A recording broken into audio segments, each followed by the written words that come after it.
Assalamualaikum warahmatullahi wabarakatuh. Saya Azra Madani yang akan berpidato tentang biografi Bung Karno. Biografi Bung Karno 1901. Insinyur Haji Soekarno atau yang kerap dipanggil Bung Karno adalah salah satu pahlawan nasional Indonesia yang lahir di Surabaya, Jawa Timur pada tanggal 6 Juni 1901 dari pasangan Raden Sukumi Sosrodiharjo dengan Ida Ayu Nyumanrek. Ayah Soekarno adalah seorang guru. Raden Sukumi bertemu dengan Ida Ayu ketika ia mengajar di salah satu sekolah dasar pribumi Singaraja, Bali. Soekarno hanya menghabiskan sedikit masa kecilnya bersama orang tuanya, hingga akhirnya dia ikut bersama kakaknya, Harjo Kromo di Tulung Agung, Jawa Timur. Soekarno pertama kali bersekolah di Tulung Agung, Jawa Timur, hingga akhirnya dia ikut bersama kedua orang tuanya pindah ke Mojokerto. Di Mojokerto, ayahnya masukkan Soekarno ke SD Inland School. Di tahun 1911, Soekarno dipindahkan ke European Lager School (ELS) untuk memudahkan diterima ke Hogerenberger School (HBS). Setelah pada tahun 1915,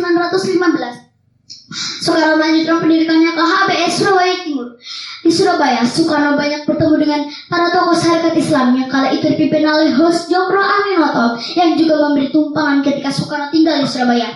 Dari sinilah rasa nasionalisme dari dalam diri Soekarno terus menggelora. Di tahun berikutnya, Soekarno mulai aktif dalam tim organisasi Trikorodamo yang dibentuk sebagai organisasi dari Budi Utomo. Nama tersebut kemudian Soekarno ganti menjadi Jogja Papua Jawa di tahun 1918. Pada tahun 1920, selesai tamat dari HBS, Soekarno melanjutkan studinya ke Teknik Hoge School, sekarang berganti nama menjadi Institut Teknologi Bandung, di Bandung, dan mengambil jurusan Teknik Sipil. Saat bersekolah di Bandung, Soekarno tinggal di kediaman Haji Sanusi yang merupakan anggota Syarikat Islam dan sahabat karib Cokro Aminoto. Melalui Haji Sanusi, Soekarno mulai berinteraksi dengan Kiai Hajar Dewantara, Tito Mangunkusumo, dan Dr. Dewes Dekker yang merupakan pemimpin tim organisasi nasional Indisipar. Pada tahun 1926, Soekarno mendirikan Algemene Study Club di Bandung yang diinspirasi dari ISC yang dipimpin oleh Dr. Sutomo. Algemene Study Club merupakan cikal bakal berdirinya Partai Indonesia pada tahun 1927. Pada bulan Desember 1929, Soekarno ditangkap oleh Belanda dan dipenjarakan di penjara Bengkulu karena aktivitasnya di PNI. Pada tahun 1930, Soekarno dipindahkan ke penjara Sukamiskin. Dari dalam penjara inilah Soekarno mulai membuat pledoi yang fenomenal. Indonesia menggugat.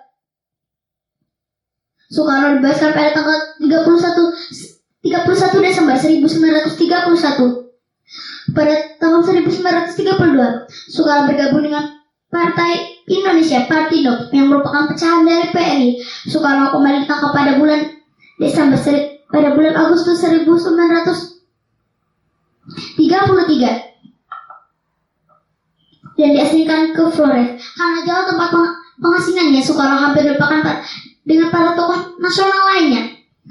Namun, semangat Soekarno tetap membara, seperti tersirat dalam setiap suratnya kepada seorang guru persatuan Islam bernama Ahmad Hasan.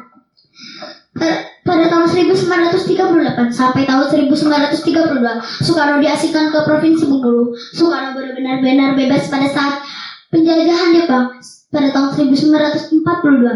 Di awal kependudukannya, Jepang tidak terlalu perhatikan tokoh-tokoh nasional Indonesia. Pada akhirnya sekitar tahun 1943, Jepang menyadari betapa pentingnya tokoh ini. Jepang mulai memanfaatkan tokoh pergerakan Indonesia, di mana salah satunya adalah Soekarno, untuk menarik perhatian penduduk Indonesia terhadap propaganda Jepang. Akhirnya tokoh-tokoh nasional Indonesia mulai bekerja sama dengan pemerintah penduduk Jepang demi kemerdekaan Indonesia. Tetapi masih ada juga yang tetap melakukan gerakan perlawanan seperti Sunan Jahri dan Amir Jafurudin. Ada menganggap Jepang adalah fasis yang berbahaya. Soekarno sendiri mulai mempersiapkan kemerdekaan Indonesia, di antaranya merumuskan Pancasila, Undang-Undang Dasar 1945, dan dasar-dasar pemerintahan negara Indonesia, termasuk merumuskan naskah proklamasi kemerdekaan.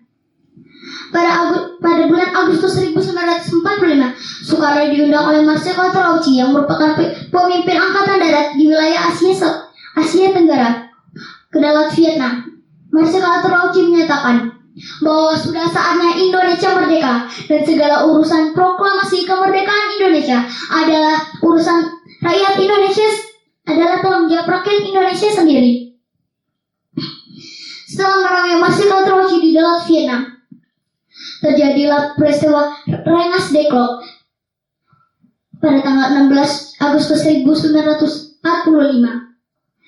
Para tokoh pemuda dari Peta menuntut agar Soekarno dan Hatta segera memproklamasikan kemerdekaan Indonesia karena saat itu terjadi kevakuman kekuasaan. Ini dikarenakan karena penyerahan Jepang dan pasukan sekutu belum tiba. Namun Soekarno, Hatta, dan beberapa tokoh lainnya menolak tuntutan ini dengan alasan menunggu kejelasan mengenai penyerahan Jepang. Pada tanggal 17 Agustus 1945, Indonesia memproklamirkan kemerdekaannya. Teks proklamasi secara langsung dibacakan oleh Soekarno di halaman depan rumahnya. Tanggal 18 Agustus 1945, Soekarno dan Muhammad Hatta diangkat sebagai presiden dan wakil presiden dan dikukuhkan pada tanggal 29 Agustus 1945 oleh KMIP. Kemerdekaan yang didapatkan ini tidak langsung dinikmati oleh rakyat Indonesia karena masih ada pasukan sekutu yang secara terang-terangan tidak mengakui kemerdekaan Indonesia. Genjatan senjata dari pasukan sekutu tidak membuat rakyat Indonesia menyerah. Rakyat Indonesia di Surabaya dengan gigihnya melawan pasukan sekutu untuk memperjuangkan kemerdekaan Indonesia. Dan pada akhirnya Brigadir Jenderal A.W.S. Malabi tewas dan pemerintah Belanda menarik pasukannya kembali pada tanggal 15 Agustus 1947.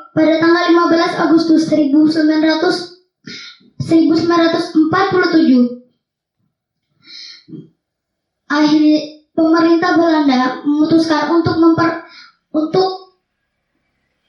menghentikan peperangan. Setelah pengakuan kedaulatan, Soekarno kembali diangkat sebagai Presiden RIS dan Muhammad Hatta menjadi Perdana Menteri RIS. Pada tanggal 17 Agustus 1950,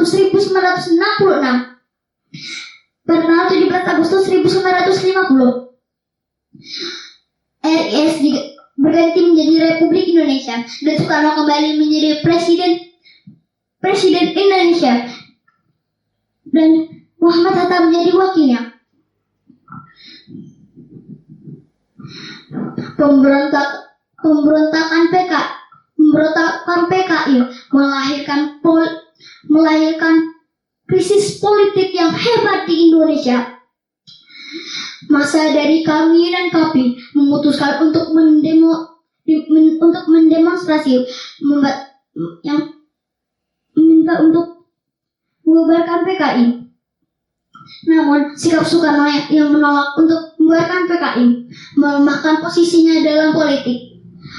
5 bulan kemudian dikeluarkan surat perintah 11 Maret Super Samar yang ditandatangani oleh Soekarno yang isinya merupakan perintah kepada Letnan Jenderal Soekarno untuk mengambil tindakan yang perlu guna menjaga keamanan pemerintahan dan keselamatan presiden. Surat tersebut kemudian Soeharto gunakan untuk membubarkan PKI dan menyatakan sebagai organisasi terlarang. Pada tanggal 22 Juni 1966,